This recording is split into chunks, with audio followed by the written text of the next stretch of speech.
y'all trying to figure out like what are we doing right now. Okay? So as you can see, we got all the tables and chairs in the back. So we're on our way to do a couple of drop-offs, and I'll just be right back in a second.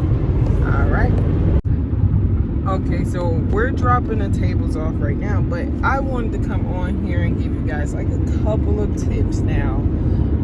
I noticed something that since I'm doing this by myself right now, but I'm looking for actually help right now because I'm actually in a position that I can hire help. But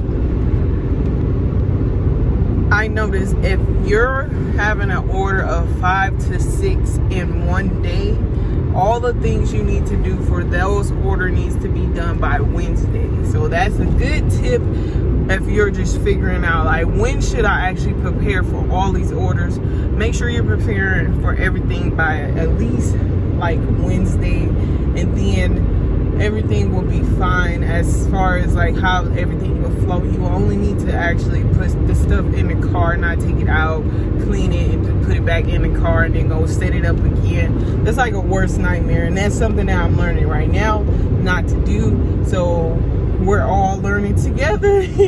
So make sure we're having everything clean by Wednesday.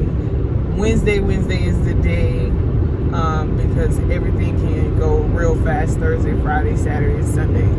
So I see you guys when we get to the destination. I came back up on them like LeBron James. I saw with them post pictures of LeBron James.